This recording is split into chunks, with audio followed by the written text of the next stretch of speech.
Stop, you haven't subscribed to the channel yet. Subscribe now, we have new stories every day. Now let's go. Freshly restored and cleaned, the bench made of marine teak, wood, and iron overlooked Lake Rife. In happier times during countless visits here, he and his family used to swim in the lake. He examined the freshly polished brass plaque on the bench, donated by the Edmonds family from Mossy Rock in memory of their beloved grandfather, Kenneth Edmonds. This bench is for everyone to enjoy the beauty of the area he loved so much.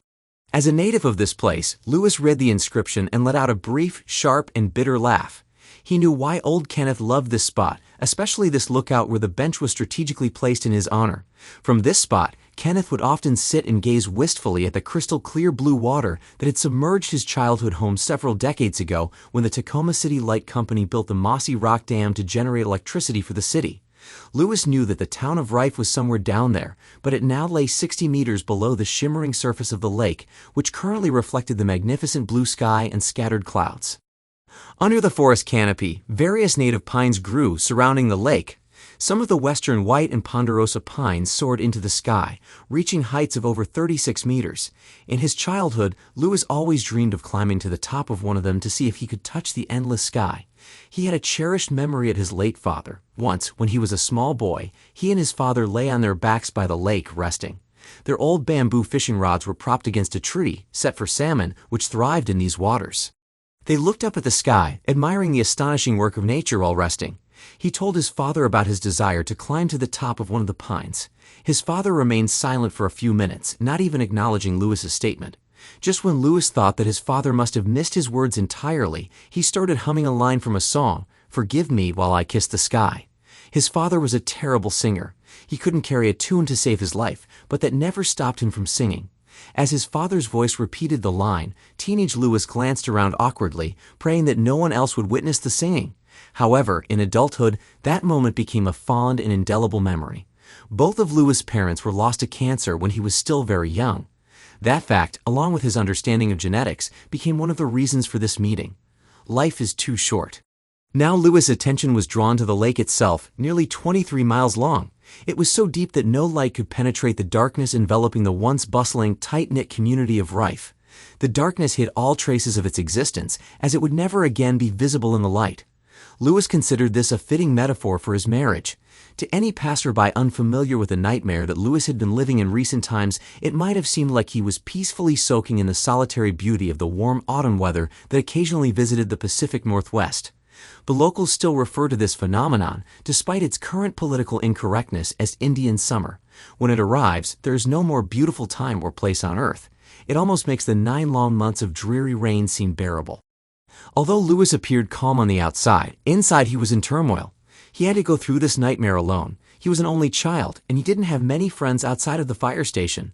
Lewis couldn't talk to any of the guys at the station about his problems, because, unlike how they are portrayed on television, firefighters don't spend all their free time sharing their fears and emotions or discussing intimate moments with their comrades.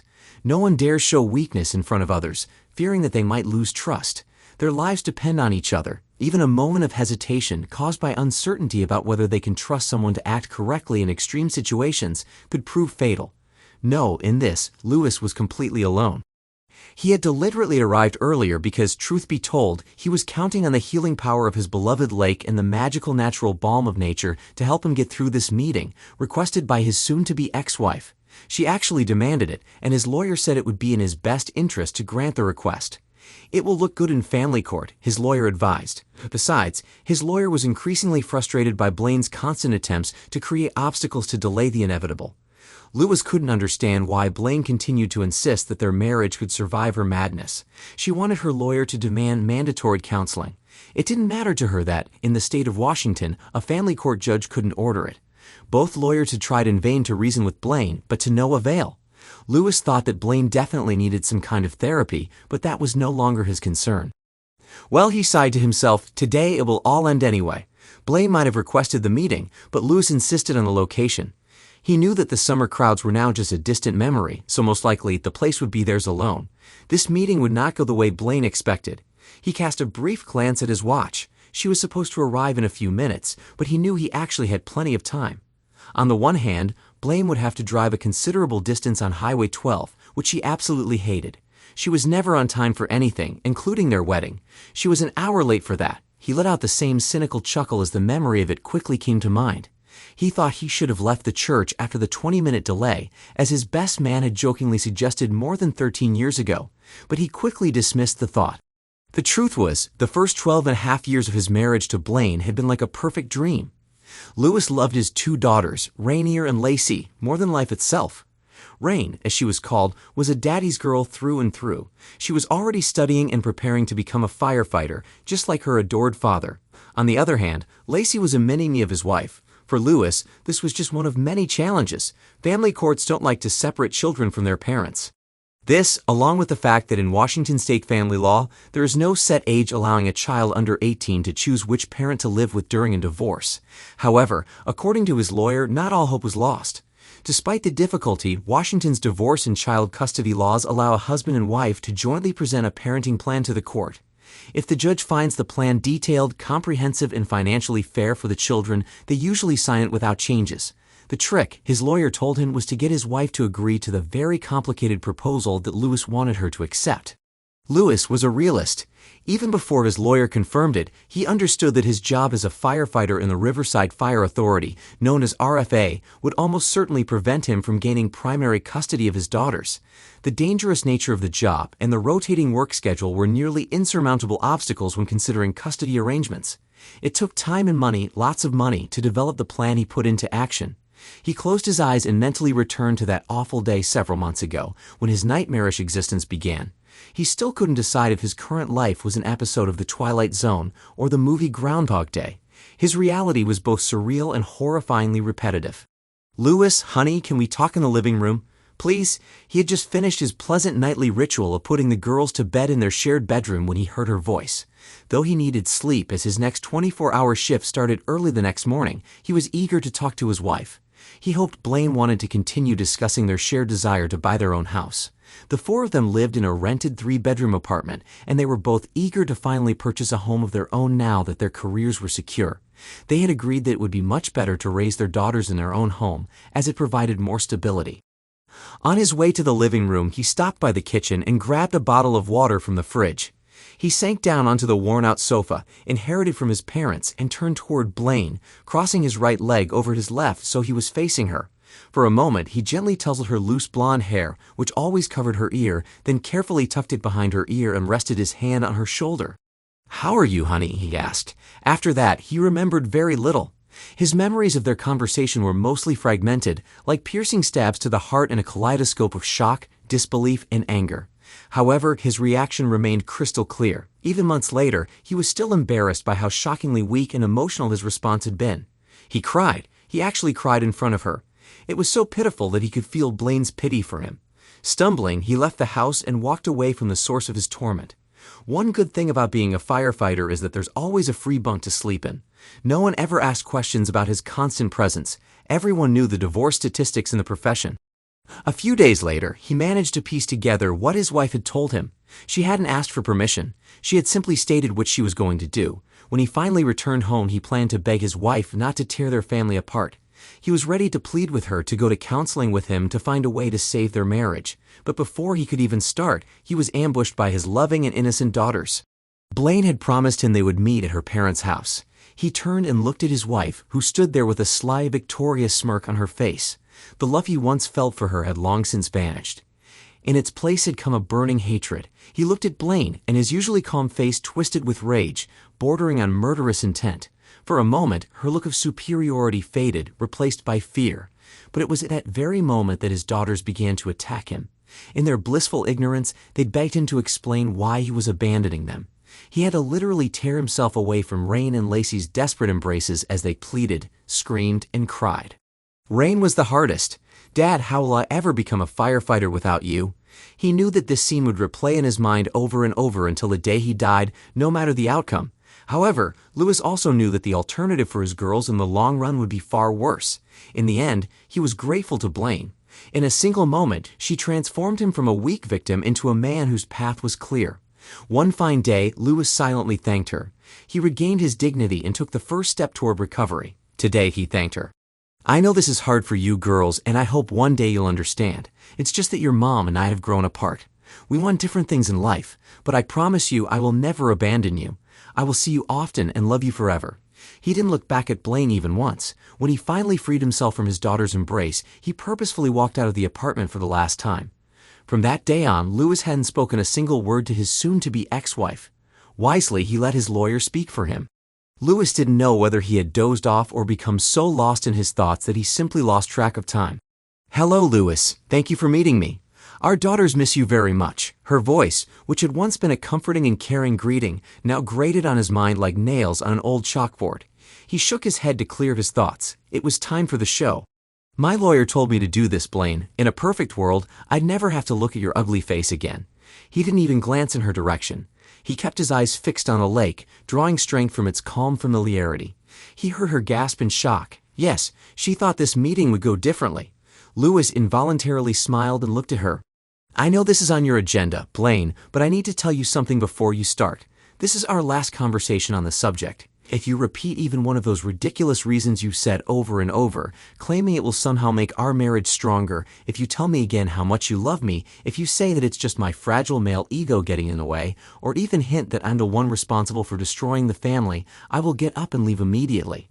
Right now, you disgust me so much that I feel physically sick just being in your presence." Lewis, I don't know. Lewis was certain Blaine was about to repeat her nauseating line, "But I love you both," and he raised his hand toward her face. "Let me save you the trouble, Blaine. See this." He pointed to the large, ever-present manila envelope on the bench beside him. "These are the divorce papers that will officially end our marriage. When you leave here in a few minutes, you'll take them with you. You'll sign them after your lawyer reviews them. You'll return them to my lawyer's office within 36 hours. He turned away from her to admire the breathtaking view once again, then continued.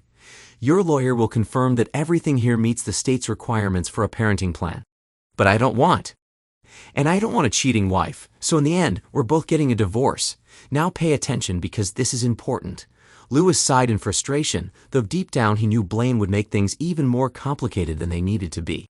"The parenting plan is what the family court focuses on the most. What I'm proposing is fair. We don't have many savings, so everything else will be split equally. You'll have custody of the girls." "What? You're not going to fight me for that?" Blaine scoffed. "Of course not. The girls need their mother, and despite being a lousy wife, you've been a decent mother, so no. And you'll keep the apartment, so the girls won't have to change schools or make new friends. I'll cover half the housing costs and pay more than the minimum required for child support. I'll also have plenty of visitation with my girls. It's all outlined here." At that moment, a flood of emotions rushed through Blaine's mind. She felt surprised, relieved, and disappointed all at once. She had hoped that Lewis' love for their daughters would keep him at home and save their marriage. It was in that moment that Blaine began to realize what she had truly lost, and she started crying in earnest. "Listen, Blaine, the reality is that with my work schedule and the risks involved in my job, I know I don't stand a chance at getting custody of the girls. Even if you were having sex with the entire football team on the 50-yard line during halftime of a playoff game, it wouldn't change that fact." "But Lewis, can't we?" "Don't interrupt, Blaine. We're getting to the most important part. You should pay very, very close attention to what comes next." He squinted impatiently at her, pulled a thick, letter-sized envelope from his pocket, and handed it to her. She opened it and began to glance through its contents. "As I said, if the divorce papers aren't signed and on my lawyer's desk exactly as written within 36 hours, every member of your family, your colleagues, your manager, and everyone else you've ever known will receive a copy of what's inside. This is your copy. It's a detailed, vivid report of what you did to end our marriage, and more importantly, it includes a record of what you demanded I accept to continue our marriage. It had been expensive, but it was worth every penny Lewis spent to obtain the investigator's report. I will also make sure that my daughters know exactly how and why their family was destroyed." Blaine was visibly shocked by what she saw. She couldn't believe it was true. No, it had to be a lie. Her lover couldn't be that kind of person. Lewis must be lying. To be honest, Lewis wasn't sure he had the courage to go through with it, knowing it would hurt his daughters deeply. But then again, he didn't think he would actually have to resort to this nuclear option. Besides, it could land him in jail and cost him his job. Adult content laws and retaliation were a two-pronged stick. He also hoped that her lover was exactly who Lewis thought he was, and most importantly, that Blaine was just as subservient and gullible as she seemed to be to that bastard. The key here, Blaine, is that the papers must be signed exactly as I propose. If your lawyer calls mine and says, "my client and I," or if even a single comma, period, or semicolon is changed, the gloves come off, and your entire world will know what a piece of trash you really are. Blaine, deeply shaken, continued flipping through the investigator's report. All she could manage were incoherent sounds, sniffling and crying throughout Lewis' monologue, shaking her head in disbelief. This wasn't supposed to happen this way. Why couldn't Lewis understand? Of course, I'm offering a service-for-service agreement, so here's what I'm willing to do in exchange for your cooperation. I promise I will never speak badly of you or blame you for the breakup of our family in the eyes of my daughters. I'll even be polite to your boyfriend if we end up together at one of the girls' events. Hell, I'll even shake his slimy hand if I have to. In every way, I'll act politely and civilly as if we just amicably decided to part ways. I'll do the same with every one of your relatives and friends. I'll even babysit the kids if you and Mr. Slippery want to take a last-minute weekend trip. In short, I'll be the best ex-husband for any cheating wife. Thank you, Lewis, but all of this is so unnecessary. Cha! Stop, Blaine. Never mention that piece of trash's name in my presence. Lewis, he's a good guy. He's not. No, Blaine, he's not. Damn it. Let's get to the point. Whose idea was it to tell me about your relationship? His idea, Lewis. He said it wasn't right to deceive someone as good as you. Lewis let out a bitter laugh, cutting Blaine off. Nonsense, Blaine. He did it to make sure he'd get exactly the same reaction from me that you did. Has he already asked when he can move in with you? Her eyes widened along with her mouth. Lewis thought she looked exactly like one of her favorite emojis that she loved to use. Blaine remained silent. She stared at her hands, which were clenched tightly. Her posture was so rigid and fragile that it seemed as though she feared the slightest movement would turn her into a pillar of dust. That's what I thought, Blaine. It's all written in the report you're holding, Lewis said, jabbing his fingers toward the papers in her hands. You're not his first, and you won't be his last. He's not like that. He really loves me. She spoke so quietly that Lewis had to strain to hear her pitiful words. This brought an understanding smile to his face. He exhaled slowly, and a calming peace washed over him as if another gentle breeze from his favorite lake had touched his face. It was almost over. He knew he had chosen the right path. He understood there was a risk, but now everything was under control. He was confident that everything would fall into place the way he wanted. His voice softened significantly. Look at me, Blaine. We're almost done. It's important that you pay very close attention. She looked up at him. Her tear-streaked face was a mask of confusion, ruined mascara, and fear. Her perfect world had been shattered. When she finally met Lewis's gaze, she saw a stony, threatening face with eyes as black as night piercing into her. Take care of my girls, Blaine. There are girls, Lewis, she protested weakly. Her timidity made it sound more like a question. No, Blaine, they're not. They're my girls. You betrayed them and discarded them, just like you did to me, because you're weak and can't keep your legs closed. I need you to take care of them for me, at least for a couple of years. What are you talking about? The scent of her fear was almost tangible. I will never give them up. You've already given in. You just haven't realized it yet. Either way, your boyfriend will take care of it, he said with complete seriousness. Has he already used this line on you? Baby, just take a little of this. It'll make our sex so much better. Our lovemaking will be so intense, you can't even imagine. All your nerve endings will be on fire. Here, just wash it down with a little bit of this. She once again looked shamefully at her hands. Soon, he'll start sharing you with his friends. Come on, baby, Justin's such a good guy. Don't you want to at least try what it's like to be loved by several men at once? Blaine slowly shook her head, staring into the distance, muttering, he won't do that to me, he loves me. Screw you, Blaine. In a few months, that idiot will be dragging you around his favorite bars. Lewis was on fire. But here's the good news. I've got a couple more years before I finish the courses necessary to get my bachelor's degree in fire safety. After that, I can apply for the fire marshal position when Frank retires. Then I'll barely have any required hours. That should be right around the time when you start falling apart and burning out. That's when I'll file for full custody. By then, you'll probably be so high that you won't even care. You're wrong. He's not like that at all. Please, Luis, I really do love you. I love our family. Why can't you see that? No, you're the one who can't see. Luz growled at her. You never could. Honestly, I don't think you're capable of loving anyone but yourself. I was just blinded by love for who I thought you were. I was nothing more than a convenient support for you. The girls only reinforced your control over me.